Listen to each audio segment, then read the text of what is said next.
आज के इस वीडियो में मैं बात करूंगा आपसे ग्राम पंचायत और ग्राम सभा और उसकी समितियों के बारे में।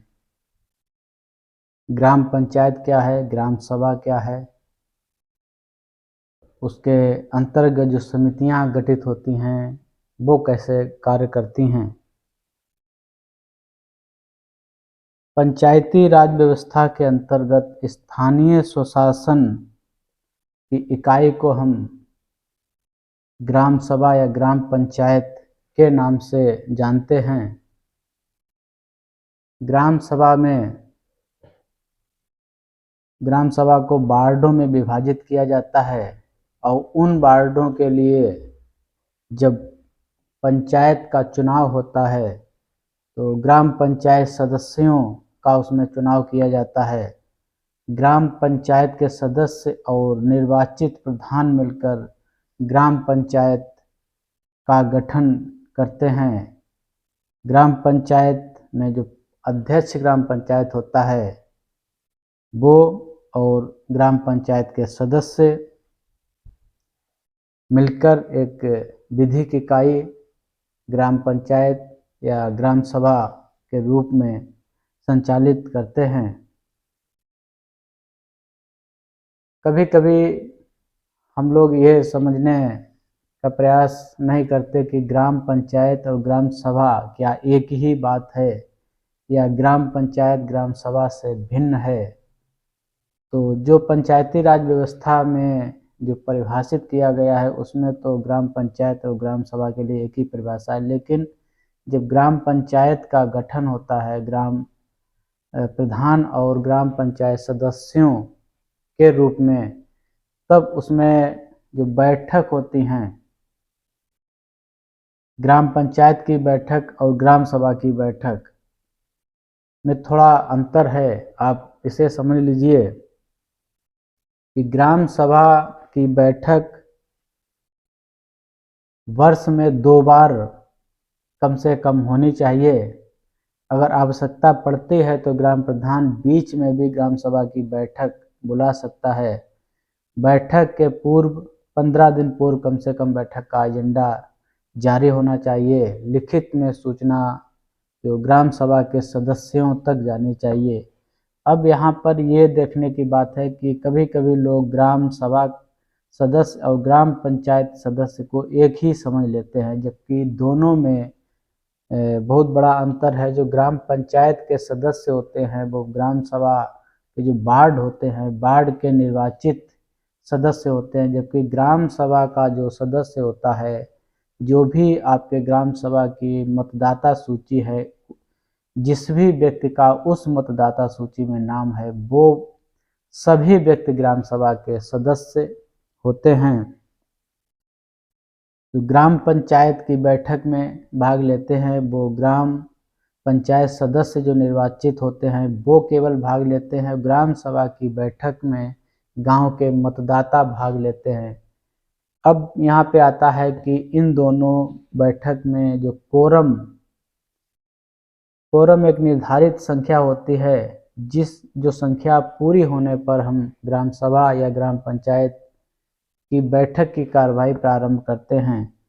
तो ग्राम सभा की कोरम के लिए वहाँ की जो भी मतदाता सूची है, वहाँ का जो कुल मतदाता है, उस कुल मतदाता का 20वां हिस्सा यानी 5% सदस्य कम से कम बैठक में उपस्थित होने चाहिए।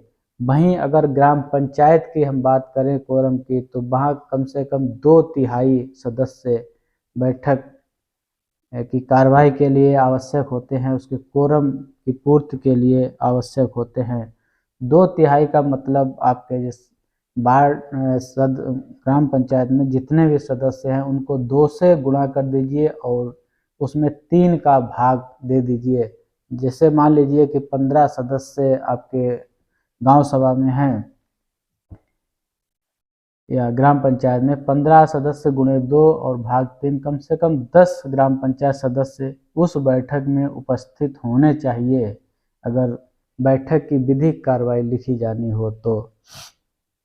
ये बात हो गई कोरम की। और एक बात और आती है कि अगर कोरम पूर्ण ना हो तो हम क्या करें, क्या बैठक स्थगित की जा सकती है या आगे कोरम की आवश्यकता होती है या अन्य जो प्रावधान है वो मैं बताऊं कि अगर एक बार कोरम का जो संख्या होती है वो पूर्ण नहीं होती है तो बैठक को स्थगित कर दिया जाता है। अगर दूसरी बार भी कोरम पूर्ण नहीं होता है तब बैठक को स्थगित कर दिया जाता है, आगे कोई डेट रख ली जाती है। लेकिन जब तीसरी बैठक होती है तो फिर उसमें कोरम की आवश्यकता नहीं होती है। जो भी सदस्य उस बैठक में आ जाएं, उन्हीं लोगों के बीच में जो भी कार्रवाइयाँ होंगी वो सारी कार्रवाइयाँ संपन्न करवा ली जाएंगी। और दोनों ही, चाहे गांव पंचायत की बैठक हो चाहे गांव सभा की बैठक हो, दोनों की अध्यक्षता ग्राम प्रधान ही करते हैं। अगर ग्राम प्रधान नहीं है, छुट्टी पे गए हैं, तो वह किसी व्यक्ति को नामित कर सकते हैं अपनी जगह बैठक में अध्यक्षता करने के लिए। और इन दोनों की बैठकों के लिए जो एजेंडा जारी किया जाता है वो कम से कम बैठक के 15 दिन पूर्व एजेंडा जारी होना चाहिए। ये तो बात हो गई ग्राम सभा और ग्राम पंचायत की। आप हमारे चैनल को सब्सक्राइब कर लीजिए। गांव सभा से जुड़ी हुई बहुत सारी जानकारियां हैं, मैं आपके बीच रखूंगा उनको। तो अभी तक अगर हमारे चैनल को सब्सक्राइब नहीं किया है तो चैनल को सब्सक्राइब कर लीजिएगा। और अब मैं बात करता हूं कि गांव पंचायत की जो समितियां होती हैं, जो ग्राम पंचायत में समितियां कार्य करती हैं, उन समितियों में जो प्रथम समिति होती है वो प्रशासनिक समिति होती है, दूसरी नियोजन एवं विकास समिति होती है और तीसरी निर्माण कार्य समिति होती है, चौथी स्वास्थ्य कल्याण समिति होती है, पांचवी जल प्रबंधन समिति। एक छठी समिति शिक्षा समिति होती पहले थी लेकिन अब वो उससे हटा दी गई है। इन समितियों में, प्रथम दो समितियों में प्रशासनिक समिति और नियोजन एवं विकास समिति का जो अध्यक्ष होता है वो ग्राम प्रधान ही होता है। बाकी अध्यक्ष के अलावा 6 सदस्य और समितियों में सम्मिलित होते हैं। उन 6 सदस्यों में एक महिला सदस्य, एक अनुसूचित जाति का और एक अन्य पिछड़ा वर्ग का। इन 3 सदस्यों की अनिवार्यता के साथ 3 कोई भी व्यक्ति रह सकते हैं। तो कुल मिला के एक समिति में कम से कम 7 सदस्य होते हैं, अध्यक्ष और 6 सदस्य। 2 प्रथम समितियां हैं, नियोजन एवं विकास समिति और प्रशासनिक समिति का अध्यक्ष जो प्रधान होता है। बाकी निर्माण कार्य समिति, स्वास्थ्य कल्याण समिति और जल प्रबंधन समिति 3 समितियां हैं जिसमें अध्यक्ष नामित होता है। यानी जब समितियों का गठन हो रहा होता है, समितियों का गठन ग्राम पंचायत की बैठक में किया जाता है। ग्राम पंचायत में जो उपस्थित सदस्य होते हैं वो समितियों का बहुमत से गठन करवाते हैं। तो इन बाकी 3 समितियों में नामित व्यक्ति इस समितियों का अध्यक्ष होता है और सदस्य होते हैं। अब मैं इन समितियों के कार्य के बारे में बताऊंगा। और एक बात बीच में और आपको बता दूं कि कोई भी व्यक्ति 3 समिति में ही सदस्य रह सकता है, चौथी समिति में वो सदस्य नहीं रह सकता है। कभी कभी होता है कि ग्राम प्रधान अपने ही लोगों को समितियों में जगह जगह शामिल कर देते हैं। तो ऐसा आप अगर देखते हैं तो आप उसको कह सकते हैं, आप उस पर उंगली भी उठा सकते हैं, बता सकते हैं कि ऐसा नियम नहीं है। जो प्रशासनिक समिति होती है उसका कार्य जो होता है वो ग्राम पंचायत में जो भी कर्मचारी हैं उनके वेतन, उनके भत्ते, उनके ऊपर कार्रवाई से संबंधित कार्य करती है। और नियोजन एवं विकास समिति का कार्य है कि गांव पंचायत के लिए जो विकास की योजना है, कार्य योजना है, वो तैयार करना, उसके लिए ये निर्धारित करना कि कौन कौन से कार्य गांव में होंगे, किस तरह से होंगे, ये सारे निर्णय नियोजन एवं विकास समिति द्वारा लिए जाते हैं। वहीं जो निर्माण कार्य समिति होती है वो गांव पंचायत में जो भी कार्य कराए जा रहे होते हैं गांव पंचायत के माध्यम से, उन कार्यों की निगरानी के लिए समिति बनाई जाती है।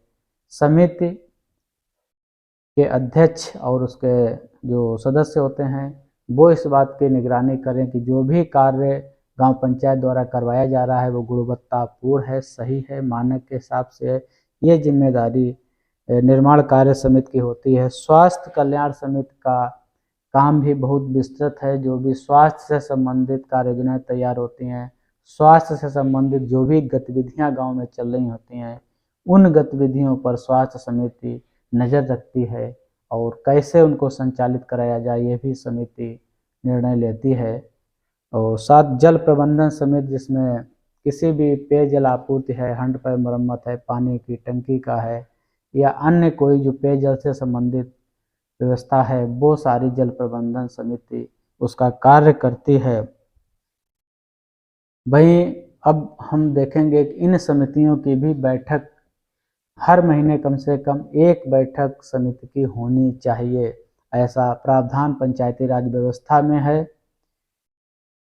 और सभी समितियों की बैठक हर महीने में एक बार अवश्य होनी चाहिए, और नहीं होती है तो आप अपने प्रधान से, अपने सचिव से इस बारे में पूछ सकते हैं कि भाई फला समिति की बैठक क्यों नहीं करवाई गई, क्या कारण है। और ये छोटी सी जानकारी थी आप लोगों के बीच। और अभी भी अगर आपने हमारे चैनल को सब्सक्राइब नहीं किया है तो चैनल को सब्सक्राइब कर लीजिएगा। आपसे जुड़ी हुई जानकारियां मैं लेके आऊँगा। ये समितियां किस तरह से कार्य करती हैं आप आगे जानेंगे और भी बातें। तो इस छोटे से वीडियो में ग्राम पंचायत और ग्राम सभा के बारे में बताया, उनकी बैठकों के बारे में बताया, वो कार्य कैसे करती हैं, समितियों के बारे में बताया, समितियां कैसे कार्य करती हैं, उनकी बैठकें कैसे निर्धारित होती हैं। तो ये सारी बातें थीं और आशा करता हूँ आपको ये वीडियो अच्छा लगेगा। वीडियो को लाइक और शेयर जरूर कर दीजिएगा। साथ ही साथ हमारे चैनल से जुड़ने के लिए हमें सब्सक्राइब भी कर लीजिएगा।